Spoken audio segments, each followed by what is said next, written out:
Hello students, आप सबका स्वागत है। आज की हमारी कहानी का नाम है बस की यात्रा। बस की यात्रा के लेखक हरिशंकर परसाई जी हैं। जैसे कि नाम से ही पता चल रहा है, यह एक यात्रा वृत्तांत है।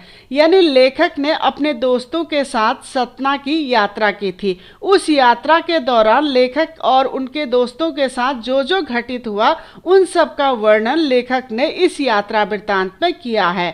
इस यात्रा वृत्तांत के द्वारा लेखक ने हमारे देश की परिवहन निगम की बसों की खस्ता हालत पर भी तीखा कटाक्ष किया है और यह भी बताया है कि खस्ता हाल हो चुकी उन बसों में मुसाफिर अपनी जान हथेली पर लेकर कैसे यात्रा करते हैं। इस यात्रा वृत्तांत को पढ़कर कई बार तो ऐसा लगता है जैसे कि यह सब हमारे साथ भी घटित हुआ था जब हमने परिवहन निगम की बसों में सफर किया था।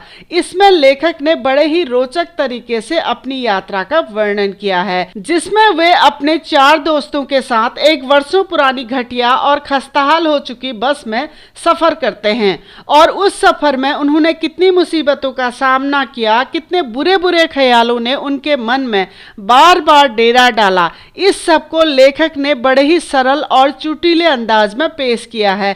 यात्रा वृत्तांत की शुरुआत करते हुए लेखक कहते हैं कि उन्होंने और उनके 4 मित्रों ने शाम 4 बजे की बस से पन्ना जाने का फैसला किया, क्योंकि उन्होंने सोचा था कि पन्ना से उसी कंपनी की जो दूसरी बस सतना के लिए 1 घंटे बाद चलती है, वह बस लेखक और उनके मित्रों को जबलपुर की ट्रेन पकड़ा देगी और वे पांचों रात भर ट्रेन का सफर कर सुबह घर पहुंच जाएंगे। हालांकि जिस बस से वे पन्ना जा रहे थे, बहुत से लोगों ने उन्हें उस बस में ना जाने की सलाह दी थी। उनका कहना था कि यह बस खुद ही डाकिन है, लेकिन लेखक व उनके दोस्त तो फैसला कर चुके थे, इसीलिए वे उस बस पर सवार हो गए। जब उन्होंने पहली बार बस की हालत देखी तो उनको लगा कि यह बस तो पूजा के योग्य है। साथ में बस की वृद्धावस्था को देखकर लेखक के मन में बस के प्रति श्रद्धा के भाव उत्पन्न हो गए। वे मन ही मन सोचते हैं कि वृद्धावस्था के कारण इस बस को खूब अनुभव होगा, मगर वृद्धावस्था में इसे कष्ट ना पहुंचे, इसीलिए लोग इसमें सफर नहीं करना चाहते होंगे। उस बस में बस कंपनी का एक हिस्सेदार भी सफर कर रहा था। लेखक बड़े ही रोचक ढंग से यह बताते हैं कि जो लोग उन्हें स्टेशन तक छोड़ने आए थे, वे उन्हें ऐसे देख रहे थे जैसे वे उनको अंतिम विदाई दे रहे हों।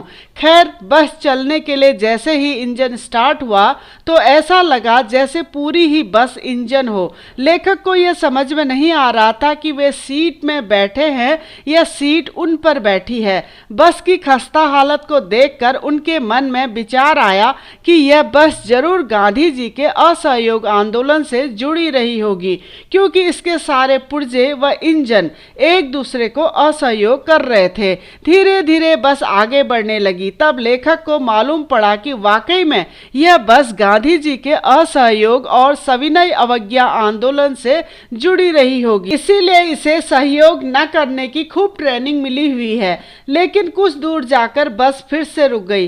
पता चला कि बस की पेट्रोल की टैंकी में छेद हो गया है।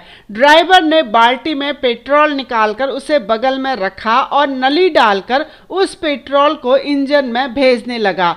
अब लेखक उम्मीद कर रहे थे कि थोड़ी देर बाद बस कंपनी के हिस्सेदार इंजन को निकालकर गोद में रख लेगा और नली से उसे पेट्रोल पिलाएगा, जैसे एक माँ अपने छोटे बच्चे को दूध की शीशी से दूध पिलाती है। खैर, थोड़ी मशक्कत के बाद बस दोबारा चल पड़ी और जैसे तैसे आगे बढ़ने लगी। लेखक को लग रहा था कि कभी भी बस का ब्रेक फेल हो सकता है और कभी भी उसका स्टीयरिंग टूट सकता है। इन्हीं आशंकाओं के बीच लेखक ने बाहर की तरफ देखा तो सुंदर प्राकृतिक दृश्य दिखाई दे रहे थे। दोनों तरफ बड़े बड़े पेड़ थे जिनमें पक्षी बैठे थे, लेकिन उस वक्त लेखक को वे पेड़ किसी दुश्मन की भांति लग रहे थे। वे सोच रहे थे कि कभी भी हमारी बस किसी पेड़ से जाकर टकरा सकती है या झील पर गोता खा सकती है।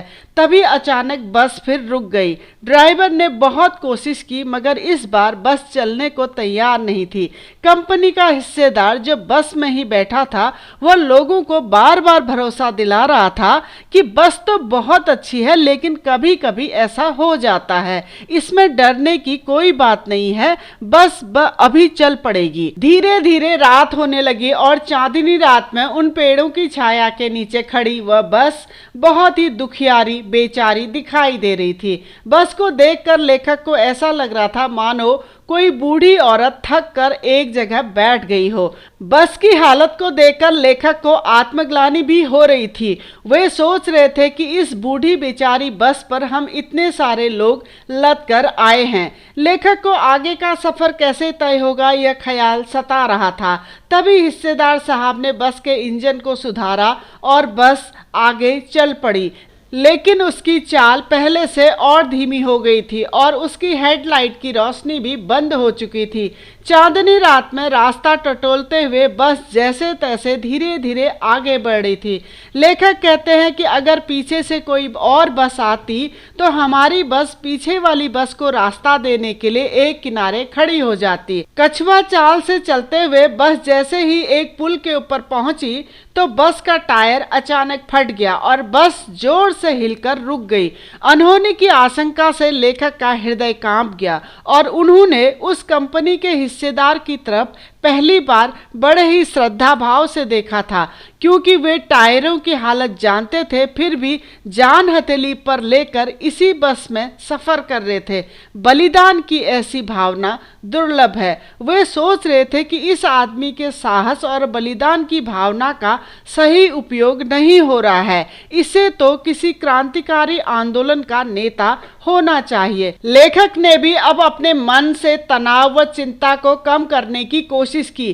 खैर, जैसे तैसे दूसरा टायर लगाकर बस को फिर से चलाया गया, लेकिन अब लेखक और उनके दोस्तों ने पन्ना पहुंचने की उम्मीद छोड़ दी थी। लेखक को ऐसा लग रहा था कि जैसे अब पूरी जिंदगी उनको इसी बस में गुजारनी पड़ेगी और सारी आशंकाओं को एक किनारे रखकर इत्मीनान से यह सोचकर बस में बैठ गए कि जैसे वे अपने घर में ही बैठे हों और अपने अन्य साथियों के साथ हंसी मजाक में अपना समय बिताने लगे। अब लेखक के मन से डर पूरी तरह से खत्म हो चुका था। वे अपने सफर का आनंद उठाने में व्यस्त हो गए थे। तो बच्चों, ये था बस की यात्रा पाठ का सारांश। अगर इसी सारांश को आप और विस्तार पूर्वक देखना चाहते हैं तो आप हमारी वेबसाइट keepinspiringme.in में विजिट कर सकते हैं। डिस्क्रिप्शन में मैंने इसका लिंक दे दिया है। अगर आपको वीडियो पसंद आया हो तो आप प्लीज़ चैनल को लाइक करें, सब्सक्राइब करें और आने वाली वीडियो की इन्फॉर्मेशन के लिए बेल आइकन को दबा दीजिए। धन्यवाद।